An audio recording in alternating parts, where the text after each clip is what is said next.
그가 나를 푸른 풀밭에 누이시며 라는 제목으로 하나님 말씀 증거하겠습니다.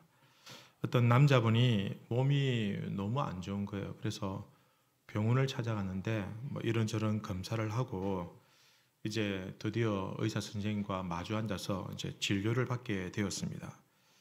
근데 의사 선생님이 좀 표정이 좀 어둡고 심각한 표정으로 이 진료 카드에 뭐라고 막 쓰는 거예요.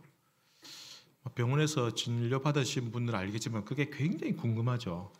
그래서 이 남자분도 그게 뭔가 싶어서 이렇게 막 보는데 거기에다가 소근암이라고 딱 쓰는 거예요. 소근암이라고. 소근암? 이게 뭐지? 이게 무슨 암이지? 그때부터 막 낙심이 되고 막 걱정이 되고 그래서 막 다 죽어가는 목소리로 선생님 제가 어디가 안 좋습니까? 라고 물었습니다. 그래서 선생님이 너무 걱정하지 마십시오. 과로해서 그런 거니까 좀 쉬시면 좀 잘 드시고 푹 쉬시면 괜찮아질 겁니다. 라고 이렇게 대답을 했습니다. 근데 그 남자는 이제 선생님이 자기를 안심시키려고 거짓말 하는 줄 알고 선생님 그냥 있는 대로 다 말씀해 주십시오. 저도 마음의 준비가 되어 있습니다. 선생님 소근암이 뭡니까? 도대체 어디가 아픈 겁니까? 그래서 선생님이 의사 선생님이 당황하면서 사실은 제 이름입니다. 라고 대답합니다. 의사 선생님이 이름을 쓰는 것을 보고 병명으로 잘못 알고 자기가 무슨 암에 걸린 줄 알고 보이는 것이 다가 아닐 수도 있습니다. 그죠? 문제는 진실을 볼 수 있는 것 그리고 그것을 어떻게 보느냐라는 것이 중요합니다. 여러분 두려운 마음으로 보면 모든 게 다 두렵고 여러분 또 감사함으로 보면 모든 것이 다 감사로 보입니다. 여러분 모든 것이 다 막 보기 싫고 불평스럽고 원망스러우면 모든 것들이 다 그렇게 보이고 또 모두가 또 친구로 보이면 잘 모르는 사람도 반갑고 친구가 된다라는 것입니다. 그럼 다윗의 위대한 점은 어디에 있느냐? 사실은 다윗이 하나님을 목자로 모시고 그 하나님을 전적으로 신뢰한 것에 바로 다윗의 위대함이 있습니다.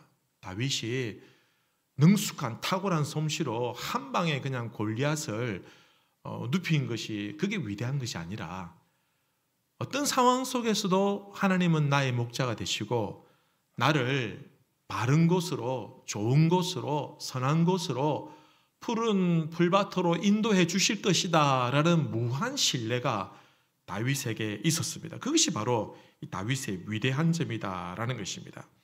시편 23편에 보면 그가 나를 푸른 풀밭에 누이시며 다윗은 자기가 목자였기 때문에 자기가 양을 어떻게 인도한다는 것을 누구보다도 잘 알지 않습니까? 그래서 하나님이 자기의 목자가 된다고 한다면 하나님이 나를 어떻게 생각하고 하나님이 나를 어떻게 지켜주실고 인도해 주실 것이라는 것에 대해서 뼈저리게 경험을 통해서 알고 있다라는 것입니다.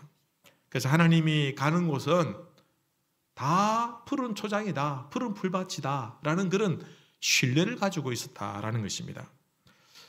우리가 요즘 보는 성경은 개역 개정입니다. 거기에 보면은 푸른 풀밭이라고 번역을 했는데 예전에 저희가 쓰던 성경에는 개역 한글에는 푸른 초장이라고 되어 있지 않습니까?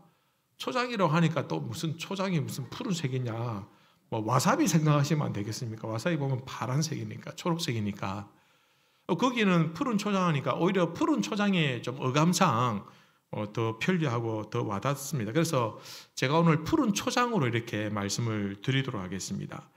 먼저 이 푸른 초장은 양에게 있어서는 가장 먹을 것이 많은 푸른 풍성한 동산과 같습니다. 그런데 또 목자에게는 이 푸른 초장이 그냥 양들 풀어놓고 그늘진 곳에 들어놓아가지고 필이나 부는 그런 곳만이 아니라 때로는 그 양들을 공격하는 짐승들과 또 그것들과 맞서 싸워 이겨서 쫓아내야 되는 그곳은 이 목자에게는 또 전쟁터와 같은 곳이 된다라는 것입니다. 다윗은 자기 일생을 되돌아보면서 하나님은 자기를 푸른 초장으로 인도하셨다라고 이렇게 고백합니다. 그곳에서 자기를 쉬게 하고 또 만나주시고 먹이시고 또 자신이 제대로 된 목자로 세워질 수 있도록 그렇게 훈련시켜 주셨다라는 것입니다. 여러분, 다윗에게 있어서 푸른 초장은 어떤 의미일까? 오늘 말씀을 통해서 우리가 한 몇 가지로 생각해 보길 바랍니다. 첫 번째는 이 다윗에게 있어서 푸른 초장은 하나님을 만나는 광야였습니다. 광야. 양에게는 푸른 초장이지만 그 양을 지키는 목자에게는 그곳은 아무도 없는 광야. 어릴 때부터 광야에서 홀로 그 양들을 지켜야 되는, 홀로 그 긴 밤을 세워야 되는 그런 춥고 무덥고 외롭고 때로는 무서운 곳이었다라는 것입니다. 그러나 그에게 있어서 이 광야의 시간들은 사실은 다윗을 위대한 다윗으로 만드는 시간들이었습니다. 왜냐하면 그 시간은 다윗이 홀로 있는 시간인 것 같이 보이지만 사실은 하나님을 만나는 시간이었습니다. 하나님은 광야에서 양을 돌보는 그 다윗을 주목하여 보셨듯이 다윗은 하나님께서 광야에서 다윗을 보신 것처럼 다윗도 광야에서 자기의 목자 되신 하나님을 만난 곳이다라는 것입니다. 광야에서 다윗은 양들을 보면서 자신의 한계와 연약함을 깨닫게 되었습니다. 그 양들을 돌보면서 마치 자신이 양들을 돌보듯이 하나님 나를 돌보시고 나를 지켜주시는구나 라는 것을 그래서 스스로 깨닫게 되었다라는 것입니다. 시편 95편에 보면 이런 말씀이 있습니다. 그는 우리의 하나님이시여 우리는 그의 기르시는 백성이며 그의 손이 돌보시는 양이기 때문에 너희가 오늘 그의 음성을 듣거든. 그는 광야에서 목자의 음성을 기다리는 양처럼 사실은 그 광야에서 하나님의 음성을 사모하였습니다. 그리고 그 광야에서 그는 날마다 기쁜 찬양의 예배를 드리고 또 그곳에서 누구보다도 그 시간들을 통해서 강한 영성의 사람으로 세워질 수가 있었습니다. 그게 푸른 초장은 말 그대로 하나님께서 준비하신 풍성한 그런 영적인 영양분을 먹을 수 있는 하늘의 동산과도 같았다라는 것입니다. 오늘 이 시대를 살아가는 우리에게 정말 필요한 것이 있다고 한다면 무엇일까? 그것은 하나님을 만나는 그 만남이 필요합니다. 그런데 그 하나님을 만나는 그곳은 어디냐? 광야더라라는 것입니다. 우리는 사실 너무 복잡하게 살아갑니다. 너무 좀 시끄러운 세상 속에서 살아가고 있습니다. 세상의 사건 사고가 매일마다 뉴스를 통해서 우리 핸드폰을 통해서 우리에게 시도 때도 없이 강제적으로 알 수밖에 없도록 그렇게 통지되어 옵니다. 너무 바쁘고 너무 분주하고 만날 사람도 너무 많고 해야 할 일도 너무 많고 여러분 또 너무 많이 먹고 너무 많은 옷을 가지고 있고 우리 주위에 보면 우리를 자극하는 것들이 너무너무 많습니다. 여러분 그런 곳에서 하나님을 만나기는 사실 어렵습니다. 나 홀로 하나님을 만나고 하나님과 나만의 시간을 가지기가 쉽지 않습니다. 하나님께 집중하기가 어렵습니다. 우리가 살고 있는 이 세상에서는. 그래서 하나님께서는 우리를 제대로 만나도록 하기 위해서 우리에게 광야를 주시고 우리 인생의 광야로 우리를 이끌어 가시더라라는 것입니다. 그 광야는 황량하고 아무것도 없고 또는 아무도 찾아오지 않지만 나 홀로 남겨져 있는 그 광야이지만 그러나 그 광야에서 하나님은 우리를 기다려 주시고 우리를 만나 주시더라라는 것입니다. 여러분 하나님만 바라볼 수 있고 다른 것들은 보이지 아니하는 곳이 광야입니다. 여러분, 내가 다른 곳으로부터 모든 것들이 철저히 차단되어지고 오로지 나의 시선을 하나님께만 둘 수 있는 곳이 바로 내 인생의 광야가 된다라는 것입니다. 사랑하는 성도 여러분, 여러분의 인생의 광야에서 하나님을 만나시길 바랍니다. 여러분, 하나님은 왜 하필은 광야에서 우리를 기다리고 우리를 만나기를 원하실까요? 여러분, 이 광야라는 단어가 히브리어로 미드바르라는 단어를 씁니다. 근데 또 한편으로 말하다, 입, 또 말씀 이런 뜻을 가진 이 히브리어 단어가 하나 더 있는데 이건 다바르라는 단어입니다. 그러니까 디르바르라는 단어와 다바르라는 단어가 어원이 같습니다. 이 말은 무슨 말이냐? 광야라는 곳이 사실은 말씀을 듣는, 말을 듣는 곳이다라는 것을 의미를 가지고 있습니다. 그리고 보니 하나님께서 그의 백성들에게 중요한 말씀을 하실 때는 광야에서 말씀할 때가 많았다라는 것입니다. 여러분, 이런 격언 중에 이런 격언이 있습니다. 신을 만나려면 사막으로 들어가라. 세례 요한은 광야에서 하나님의 말씀을 선포했습니다. 예루살렘 거리에서 사람들이 많이 모이는 그곳에서 사람들이 많이 들을 수 있도록 말씀을 외친 것이 아니라 아무도 찾아오지 않을 것 같은 그 광야에서 하나님의 말씀을 선포하면서 회개하라, 천국에 가까웠느니라 라고 하나님의 말씀을 전하였다라는 것입니다. 여러분, 모세는 시내산에서 아무도 따라오지 않는 그 시내산 위에 올라가서 하나님의 말씀을 들었습니다. 엘리야도 호렙산에서 하나님의 세미한 음성을 들었습니다. 그리고 예수님도 40일 광야에서 하나님의 말씀을 듣고 기도하셨다라는 것입니다. 예언자들과 이스라엘 백성들은 그들은 광야로 나갔습니다. 그들이 광야로 나간 이유는 하나님의 말씀을 듣기 위해서 광야로 나갔다라는 것입니다. 제사장들도 있었고 바리새인들도 있고 서기관들도 있고 얼마든지 말씀을 들을 수 있는 기회가 있었지만, 그러나 진정 참된 하나님의 말씀을 듣기 위해서 많은 경건한 하나님의 백성들은 광야로 나가서 선지자들을 통해서, 특별히 세례 요한을 통해서 하나님의 말씀을 듣더라라는 것입니다.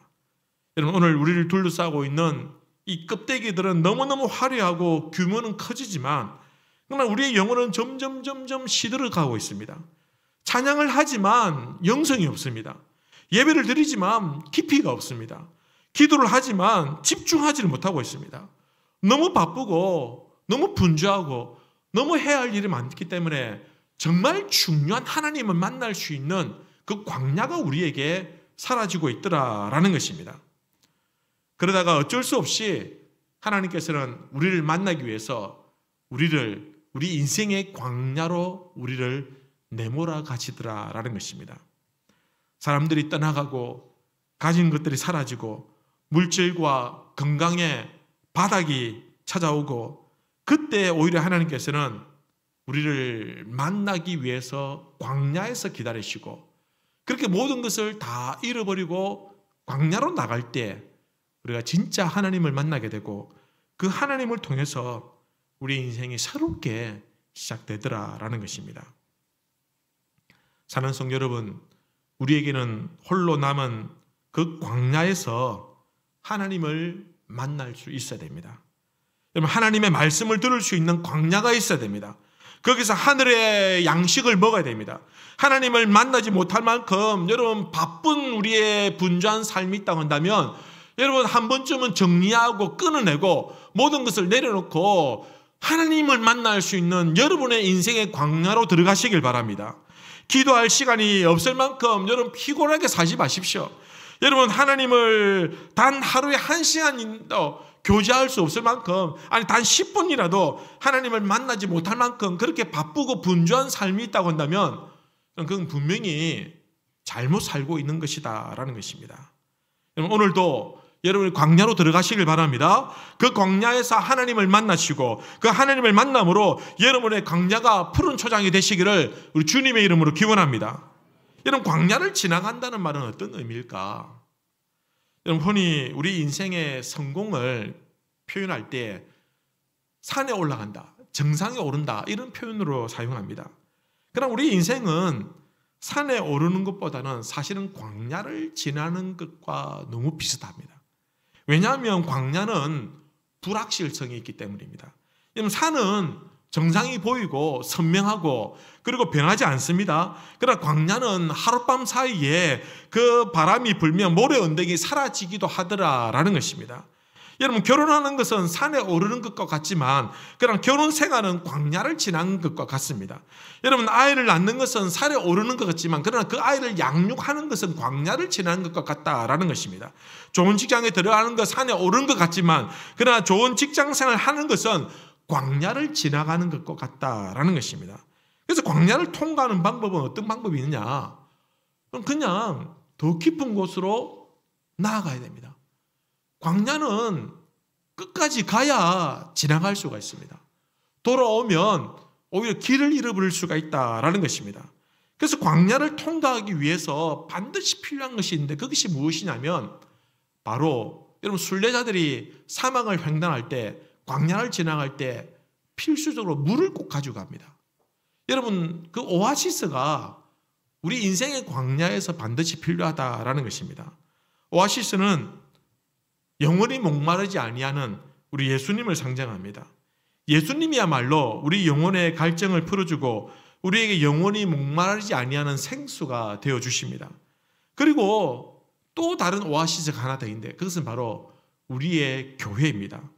오늘날 우리 영혼이 쉴 곳 없어 방황할 때 교회가 이 시대에 오아시스가 되어야 됩니다. 예수님이라는 그 생수의 강을 흘러 들어가는 곳이 바로 교회입니다. 교회는 우리의 심령과 우리의 가정과 우리의 삶의 오아시스가 되어주더라라는 것입니다. 여러분, 우리가 한 주간 힘들고 지치고 참 피곤해서 이번 주는 막 그냥 너무 피곤하고 힘드니까 교회 한번 못 가겠다. 다음 주 가지. 여러분, 순례자들이 오아시스를 그냥 지나가지 않습니다. 반드시 오아시스에 들러서 그곳에서 다시 물을 공급받아야지 그 광야를 지나갈 수 있는 것처럼 여러분, 우리 인생의 오아시스와 같은 주님을 여러분 잃어버리서는 안 되는 것입니다. 여러분, 교회 공동체라는 것이 그냥 함께 모여서 예배드리는 그런 곳만으로서 지나가는 것이 아니라 사실은 우리의 영혼의 쉼과 안식을 누릴 수 있는, 회복을 누릴 수 있는 곳이 바로 교회 공동체다라는 것입니다. 우리가 함께 주님의 가자 동강교회라는 이름을 모여서 하나님 앞에 거룩한 예배를 드릴 때에 그곳에서 하나님 임재하시고 하나님을 만남으로 우리의 영혼이 새로운 힘을 얻게 되고 성도들과의 만남과 교제를 통해서 기쁨이 회복되어지는 이런 오아시스 역할을 교회가 하는 것입니다. 여러분, 교회 빠지시면 안 됩니다. 여러분, 교회를 한 번씩 빠지고 두 번씩 빠지면 우리의 영혼이 피폐해지고 여러분 뭔가 잃어버린 것, 뭔가 빠뜨린 것 같은, 뭔가 무기력해지고 뭔가 중요한 것을 놓친 것 같다라는 것입니다. 여러분, 광야에서 살아남기 위해서는 오아시스와 같은 우리 주님과 또 교회를 통한 쉼과 안식과 위로와 교제와 기쁨이 회복되어야 된다라는 것입니다. 여러분, 우리 교회가 여러분의 그런 오아시스 같은 교회가 되기를 바랍니다. 두 번째는 다윗에게 있어서 광야, 이 푸른 초장은 어떤 의미냐? 이 이스라엘의 목자가 되는 위대한 목자가 되는 훈련의 장소였다라는 것입니다. 이런 목자인 다윗에게 있어서 푸른 초장은 늘 맹수들과 싸워서 양을 지키는 전쟁터였습니다. 다윗은 거기서 양을 지키기 위해서 수많은 싸움을 해야만 했습니다. 그러나 그때는 사실은 잘 몰랐습니다. 그때는 이리가 찾아오고 늑대가 찾아오고 사자와 곰과 싸우는 그 싸움이 사실은 미래에 이스라엘을 위해서 싸우고 이스라엘의 위대한 목자가 되기 위한 훈련이었다는 것을 사실은 그때는 깨닫지 못했다라는 것입니다. 어쩌면 원망과 불평의 이유가 되고 자신을 비관하는 그런 변명이 될 수도 있었습니다. 왜냐하면 위로 형들이 7명이나 되는데 형들은 여기 전혀 관심이 없고 매일마다 자기만 죽으라고 양들을 돌보기 위해서 광야로 나가는 겁니다. 광야 나가서 하루 만에 못 돌아올 때가 있습니다. 그러면은 저 멀리 가가지고 밤을 지새우면서 그렇게 양을 돌보면서 그 위험한 곳에서 외롭게 고독스럽게 혼자 짐승들과 싸워. 여러분, 싸우면 그냥 좋게 싸웁니까? 피가 터지고 막 다치기도 하고 상처를 입기도 하고 심지어는 죽음의 위협까지도 느끼는 그러한 싸움을 하면서 그는 처량한 자기의 신세를 한탄할 수도 있었습니다. 그러나 다윗은 그렇게 하지 않았습니다. 장차 그 싸움을 통해서 사실은 위대한 이스라엘의 목자가 되는 훈련을 받고 있더라라는 것입니다. 한 번은 위대한 선지자 사무엘이 찾아왔습니다. 사무엘이 이 시골 자기 집에 찾아왔는데 아버지와 형들에게도 인정받지 못하고 막 있으나 마나한 그런 막내였는데, 그러나 이 선지자가 자기를 찾아온 겁니다. 그리고는 아버지와 형들이 다 지켜보는 그 앞에서 자기에게 기름을 붓는 겁니다. 그래서 다윗이 기름 부음을 받습니다. 그리고는 너는 장차 이스라엘의 왕이 될 것이다 라는 말을 듣게 된다라는 것입니다. 완전히 인생 역전입니다. 여러분, 시골에서 양이나 돌 보던 목동이 이스라엘의 왕이 된다고 하고, 그리고 선지자까지 찾아와가지고 기름까지 부어주니까 이는 완전 신분 상승이 된다라는 것입니다. 근데 다윗은 그 다음날 어떻게 됐습니까?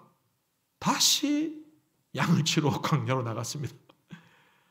달라진 것이 하나도 없습니다. 아니, 미래의 왕이라고 한다면 좀 경호원들을 좀 붙여줘가지고 좀 지켜주거나 이렇게 하지 않고, 아니, 미래의 왕이라고 한다면 이제 왕의 자질을 갖추기 위해서 좀 교육을 시키고 좀 배울 걸 배우게 만드는 것이 아니라 똑같이 다시 변함없이 광야로 나가더라라는 것입니다.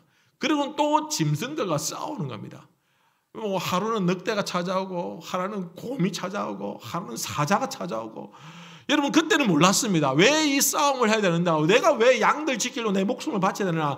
그러나 그는 장차 이 싸움을 통해서 위대한 하나님의 위대한 용사로 세워지고, 그리고 위대한 목자로 세워지게 되더라라는 것입니다. 여러분, 나중에 골리앗과 싸울 때에 그가 용맹하게 한 방에 골리앗을 무너뜨릴 수 있었던 것은 이 짐승들과 싸우는 훈련을 통해서 이기는 법을 배우더라라는 것입니다. 여러분, 체급별로 다릅니다. 한 번은 늑대가 찾아오고, 한 번은 헤비가 곰이 찾아오고, 한 번은 수염이 달린 사자가 찾아오고, 이들과 맞서 싸우면서 그는 왕으로서 그리고 위대한 목자로서 준비가 되어졌다라는 것입니다. 나중에 아버지가 다윗을 부릅니다. 예, 아버지, 너 이 음식들을 좀 가지고 너희 형들이 있는 그 전쟁터에 좀 갔다 오느라. 그 형들이 블리셋과의 싸움에서 대치하고 있었거든요. 이스라엘의 군사로서. 그곳에 가서 이제 음식도 좀 주고 또 그의 상관들에게 좀 음식도 좀 나눠주라. 심부름을 시키는 거예요. 그 다윗이 또 이 말에 그냥 고지고대로 온전히 순종을 하는 겁니다. 그 당시에 성경을 보면 위로 형이 첫 번째, 둘째, 셋째 위에 3명의 형이 군대 가 있습니다. 그러면 아들은 8명인데 3명은 군대에 가 있고 나머지 몇 명입니까? 5놈인데 5놈 중에 자기를 막내인데 넷째가 갈 수도 있고 5째가 갈 수도 있는데 굳이 아버지는 또 이 막내를 불러가지고 이 허드렛 일을 또 시키더라라는 것입니다. 그런데 다윗은 겸손하게 적극적으로 그 말에 순종하여서 따릅니다. 작은 일이지만 온전히 순종합니다. 그러나 놀라운 것은요, 이 다윗이 이 순종을 통해서 광야에 있던 다윗이 이제는 역사의 현장에 그 전설적인 그 용사의 그 인물로 등극하는 그 무대로 하나님께서 이끌어 가시더라라는 것입니다. 다윗이 위대한 점은 무엇이냐? 기름 부음을 받았지만 여전히 광야에서 양을 돌보고 사나운 짐승들과 싸우면서 그럼에도 불구하고 자기의 신세를 한탄하거나 비관하거나 원망하지 않더라라는 것입니다. 그저 자기에게 주어진 그 광야의 시간에 최선을 다하고, 비록 왕이 된다고 하였지만 그러나 아버지가 시키는 그 심부름도 적극적으로 순종하더라라는 것입니다. 사실 그 당시에는 몰랐지만 하나님께서는 다윗을 그렇게 준비시키고 계셨던 것입니다. 나중에 다윗이 사울 왕 앞에 가서 이렇게 고백합니다. 오늘 34절 이하의 말씀을 보시면 이렇게 기록하고 있습니다. 다윗이 사울에게 말하되 주의 종이 아버지 양을 지킬 때에 사자나 곰이 와서 양떼에서 새끼를 물어가면 내가 따라가서 그것을 치고 그 입에서 새끼를 건져내었고 그것이 얼마나 일어나 나를 해하고자 하면 내가 그 수염을 잡고 그것을 쳐 죽였나이다. 주의 종이 사자와 곰도 쳤은저 살아계신 하나님의 군대를 모욕한 이 할례받지 않은 블레셋 사람이리까 그가 내 짐승의 하나와 같이 되리이다. 이 말은 무슨 말입니까? 사울 왕이 그를 불렀습니다. 네 그래가지고 골리앗 싸워 이길 수 있겠냐? 걱정하지 마십시오, 왕이시여. 사자와 곰이 와서 내 양떼를 물어가면 내가 쫓아가가지고 그것들을 치고 내 그 새끼들을 다 건져냈습니다. 그것들이 나를 해치려고 나에게 덤벼들면 내 그 사자의 수염을 잡고, 여러분 사자는 절대 건드리면 안 되는 것이 있습니다. 무엇입니까? 수염은 잡으면 안 됩니다. 자존심입니다. 그런데 그걸 잡고 뜯어내고 그것을 다 쳐 죽였습니다. 주의 종이 사자와 곰도 쳐 죽였으니 지금 하나님의 군대를 모욕하는 즉 골리앗이야 내 짐승들 중에 하나같이 내가 여기고 와서 죽여버리겠습니다 라고 고백하고 있는 겁니다. 여러분 다윗이 이렇게 담대하게 말할 수 있었던 것은 그가 광야에서 숱한 싸움으로 이미 이기는 연습이 되어 있었기 때문이다라는 것입니다. 그 사나운 이빨을 드러내고 그 용맹스러운 그 맹수들이 달려들 때 그것들을 체급별로 종류별로 싸워서 이기는 연습이 철저히 되어 있었던 것입니다. 그러니 골리앗쯤이야. 사랑하는 성도 여러분, 하나님은 누구나 쓰실 수 있습니다. 저 시골에서 양이나 돌보던 그 조그마한 그 소년, 그 아이를 왕으로도 세워서 삼으실 수 있다라는 것입니다. 그러나 하나님은 아무나 쓰지 않습니다. 하나님은 준비된 자를 쓰시는 줄로 믿습니다. 하나님은 많은 경우에 광야에서 우리를 혹독하게 준비시키십니다. 여러분 고난 가운데 우리를 훈련시키시고 절망 가운데 우리를 준비시키시더라라는 것입니다. 그것이 우리 인생의 광야라는 것입니다. 사랑하는 성도 여러분, 지금 여러분들의 환경이 광야 같다고 생각되십니까? 여러분 환경이 어려움이 많습니까? 여러분 참아야 될 일도 많고 견딜 일도 많고 또 일이 풀리지 않고 좀 사업이 어려움을 당하고 사람들 때문에 상처받고 또 하는 일마다 잘 되지 않고 건강에 어려움이 있고 정말 최악의 광야의 생활을 하고 있습니까? 여러분 두려워하지 마십시오. 염려하지 마십시오. 그 광야가 곧 하나님의 훈련 장소가 되는 줄로 믿습니다. 그곳에서 익히고 배우고 훈련되어질 때 하나님께서는 우리를 위대한 하나님의 용사로 다시 세워주신다라는 것입니다. 그러니 여러분 우리 신세 한탄하지 마십시다. 여러분 어떤 상황 속에도 다른 사람 원망하지 마십시다. 조금 힘들다고 여러분 도망갈 생각도 하지 마십시오. 그냥 오히려 감사하고 찬양하십시오. 그리고 어쩌면 그곳이 여러분의 광야가 하나님께서 여러분을 준비시키시는 그런 푸른 초장이다라는 것입니다. 거기서 하나님의 때를 위해서 내 인격이 훈련되어지고 그곳에서 내 담력이 캐워지고 그곳에서 내 믿음이 든든하게 세워질 때에 하나님께서는 준비된 하나님의 백성들을 귀하게 사용하신다라는 것입니다.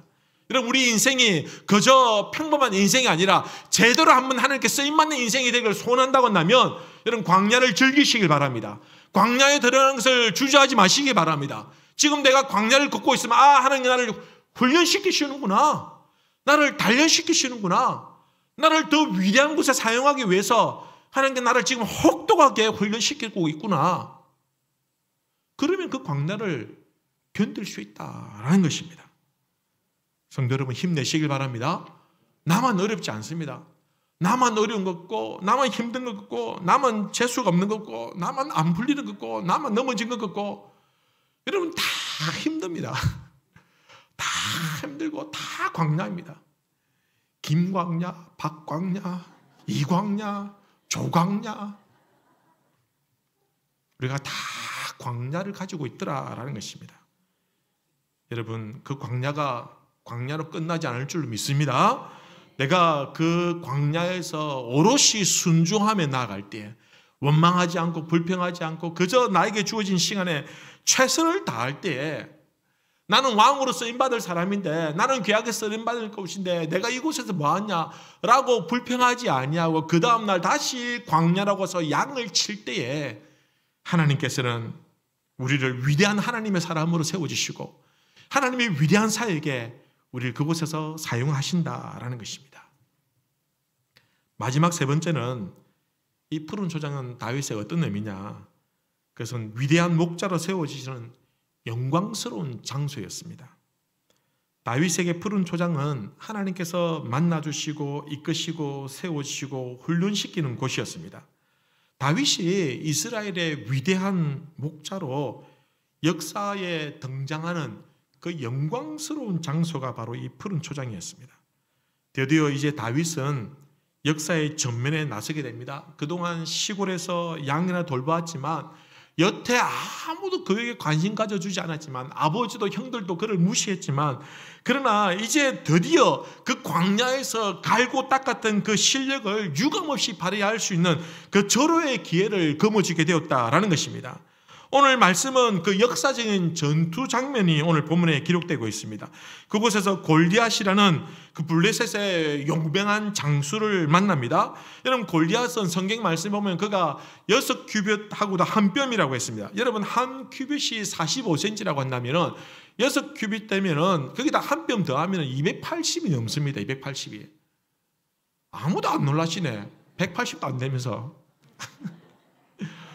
여러분 280이면 저보다도 1m가 더 큽니다. 1m가. 어마어마하게 큽니다. 그리고 그가 갑옷을 입고 있는데 5,000세겔이면 60kg입니다. 여러분 군인들 군장 맨 것보다 몇 배로 더 무겁다라는 것입니다. 그리고 이 골리앗이 40일 동안 아침 저녁으로 딱 시간 맞춰 나와가지고 이스라엘을 향해서 막 조롱하고 비웃고 너희 신이 있느냐? 한번 나하고 붙어보자 하면서 막 그렇게 멸시하고 싸움을 도두는 일을 40일 동안 하고 있다라는 것입니다. 그럴 때에 17장 11절에 이렇게 기록합니다. 사울과 온 이스라엘이 블레셋 사람의 이 말을 듣고 크게 어떻게 됐다고요? 두려워하였다. 여러분 온 이스라엘이 골리앗 때문에 두려워 벌벌 떨고 있었습니다. 그런데 재밌는 것은요.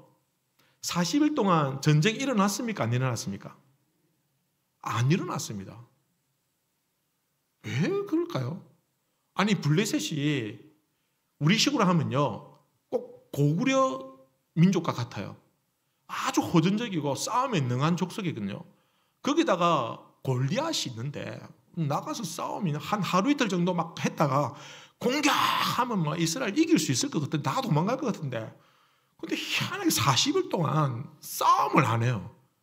왜 그랬을까? 사실은 그 전까지 이스라엘과의 전쟁에서 이 이스라엘은 사울 왕이 있었어요. 사울이 이때까지는 하나님을 잘 섬기는 왕이었거든요. 그래서 하나님께서 그가 전쟁에 나갈 때마다 이기게 해주셨거든요. 그러니까 블레셋이 이스라엘과 싸우면 계속 지는 거예요. 이길 것 같은데 지는 거예요. 군사도 더 많은데 꼭 지는 거예요. 그러니까 이제 겁을 먹고 있는 거예요. 이 블레셋도. 근데 이제 자기들에게 골리앗이 있는 거예요. 이제 한번 해보자. 이제 이길 수 있겠다. 딱 나가가지고 안 싸우는 이유가 뭐냐? 겁만 주는 이유가 뭐냐? 항복하라. 왜냐? 어쩌면 싸워서 또 질 수 있기 때문에. 사실은 블레셋이 더 두려워하고 있는 거예요. 사실은 보이지 않지만. 그런데 이스라엘 백성들은 40일 동안 아무 일도 없었는데 아무 일도 일어나지 않는데 이미 벌벌벌 떨면서 무기력하게 이미 패배하는 것처럼 그냥 주저앉아 있더라라는 것입니다. 성도 여러분, 우리가 이와 같이 미리 겁먹고 미리 두려워하고 미리 좌절하고 절망하고 이미 패배한 것처럼 아직 아무 일도 일어나지 않았는데 이미 절망한 것처럼 그렇게 넘어져 있을 때가 있더라라는 것입니다. 여러분, 어떤 학자는 이 상황을 골리앗에게 압도당한 타락한 상상력이다라고 이렇게 표현하고 있습니다. 골리앗에게 압도당한 그 타락한 상상력. 다윗이 아버지의 심부름으로 먹을 걸 가지고 형들을 찾아갔습니다. 전쟁터에 갔습니다. 근데 골리앗을 보고 이상한 소리 하니까 내가 저놈을 나가서 당장 죽여버리겠다라고 하니까 형이 그 얘기를 옆에서 듣고 뭐라고 얘기하고 있냐면 28절에 큰형 엘리압이 다윗이 사람들에게 하는 말을 들은지라 그가 다윗에게 노를 바라여 이르되 내가 어찌하여 이리로 내려왔느냐 들에 있는 양들을 누구에게 맡기느냐 나는 내 교만과 내 마음의 완악함을 아노니 내가 전쟁을 구경하러 왔느냐. 이 말은 뭡니까? 형이 이 다윗을 막 무시하고 혼을 내는 겁니다. 어디 감히 이런 소리를 하고 있냐. 빨리 너 양들 어디다고 왔냐. 양들은 누구에게 맡기고 왔냐. 빨리 돌아가라. 이 바보 뭉치기 같은 녀석. 이러면서 다윗을 오히려 멸시하고 있는 거예요. 멸시하고 있는 거예요. 동생이 힘들게 먹을 걸 들고 와가지고 의분을 가지고 말하면은 그렇지. 그래 우리 한번 기도해보자. 하나님 도와주실 모르겠다. 이런 말 해도 부족한데 오히려 골리앗이 쳐다보면서 골리앗 때문에 다윗을 멸시하고 무시하더라라는 것입니다. 여러분 세상의 권력이나 권세나 세상의 온갖 유혹에 의해서 우리의 상상력이 지배당하고 우리의 사고방식이 좌지우지된다고 한다면 우리는 이미 두려움에 사로잡혀서 더 이상 아무것도 할 수 없는 패배자가 될 수밖에 없다라는 것입니다. 여러분 그렇게 되면 긍정적인 것을 볼 수 없습니다. 늘 부정적인 게 보입니다. 여러분 잘한 것을 보지 못하고 못하는 것만 눈에 들어오게 되는 겁니다. 여러분 믿음이 보이지 아니하고 늘 의심하게 되고 불신하게 되더라라는 것입니다. 여러분 이스라엘 백성들은 지금 골리앗에 의해서 압도당한 그 상상력은 결국은 두려움으로 변했습니다. 그 두려움은 그들을 이제 구원할 그 영웅이 될 그 다윗을 오히려 멸시하고 다윗이 자기들 구원해 줄 것인데 그 다윗을 멸시하고 조롱하고 오히려 그 다윗을 밀어내고 그 다윗을 도와줄 그 하나님을 무시하고 절망과 패배감에 주저앉게 된다라는 것입니다. 여러분 그러나 다윗은 골리앗을 두려워하기는커녕 오히려 그를 죽이겠다고 합니다. 36절 말씀 다시 한번 보시면 주의 종이 사자와 곰도 쳐선저 살아계신 하나님의 군대를 모욕한 이 할례받지 않은 블레셋 사람이리까 그가 짐승의 하나와 같이 되리이다. 여러분 다윗의 상상력은 두려움을 뛰어넘었습니다. 여러분 그는 이미 마음에서 승리하였습니다. 왜냐하면 그의 상상력은 골리앗을 쳐다보지 아니하고 하나님을 바라보았기 때문입니다. 광야에서 하나님을 바라보고 광야에서 하나님께 철저히 훈련받았기 때문에 광야에서 하나님께 사로잡힌 상상력으로 골리앗을 쳐다보니 그는 이미 자기가 때려 죽일 짐승에 불과하다라는 것입니다. 형들은 이스라엘 군사들은 골리앗을 쳐다보면서 두려워했지만 다윗은 하나님을 바라보면서 하나님께 사로잡혀서 두려움을 극복하고 골리앗을 향해서 달려 나가더라는 것입니다.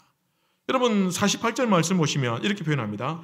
블레셋 사람이 일어나 다윗에게로 마주 가까이 올 때에 다윗이 미소년 같은 그런 애가 나타나가지고 전혀 싸움 못할 것 같은데 몽둥이 하나 들고 나온 거예요. 여러분 골리앗이 어이가 없어가지고 저놈 내가 한번 손 좀 봐줄게 이러면서 막 가고 있습니다. 가고 있는데 이 다윗이 움찔하거나 겁을 먹고 도망가는 것이 아니라 오히려 어떻게 하고 있다고요? 블레셋 사람을 향하여 어떻게 하고 있다고요? 빨리 달리며 골리앗이 오는 속도보다 다윗이 더 빠르게 달려갔다는 것입니다. 왜 달려갔을까요? 이길 줄 알고 이길 줄 확신하기 때문에 하나님께 사로잡힌 그 상상력으로 이 골리앗을 어떻게 때려 눕혀야 될지 이미 시뮬레이션으로 딱 정확하게 다 그림이 있더라는 것입니다. 그렇게 훈련되어졌기 때문에 그래서 한 방에 그냥 이 물맷돌로 골리앗을 쓰러뜨리고 그의 칼로 그의 목을 베어버렸다라는 것입니다. 여러분 한번 상상해 보십시오. 골리앗을 향해 달려가는 그 다윗의 모습을 항상 상상해 보시기 바랍니다. 여러분 우리 하나님의 백성들이 세상을 향해 이렇게 달려나가길 바랍니다. 여러분 세상의 권세에 물질에 지배당하는 상상력이 아니라 세상을 넘어설 수 있는 두려움을 극복하는 하나님께 사로잡힌 그 상상력으로 세상을 향해 돌진할 수 있는 주의 백성들 되시길 바랍니다. 비록 손에 든 것은 막대기와 물맷돌 도문이었지만 그러나 하나님께 사로잡힌 사람이 이기는 상상력을 가지고 그를 향해 돌진할 때에 하나님께서는 그로 하여금 승리하게 하셨다라는 것입니다. 성도 여러분, 세상이 아니라 하나님께 사로잡힌 그 상상력을 가지시길 바랍니다. 하나님께 붙들려서 여러분 두려움에서 벗어나시길 바랍니다. 세상을 향해 담대하게 머뭇거리지 아니하고 달려가시길 바랍니다. 하나님이 주시는 능력으로 이기시길 바랍니다. 그래서 여러분의 광야가 푸른 초장이 되고 여러분의 광야가 하나님을 만나는 곳이 되고 여러분의 광야가 오히려 하나님께 훈련되어지고 하나님께서 쓰시는 위대한 역사, 승리의 장소가 되시기를 우리 주님의 이름으로 기원합니다. 우리 시간 다 같이 한번 기도하십시다. 말씀을 생각하면서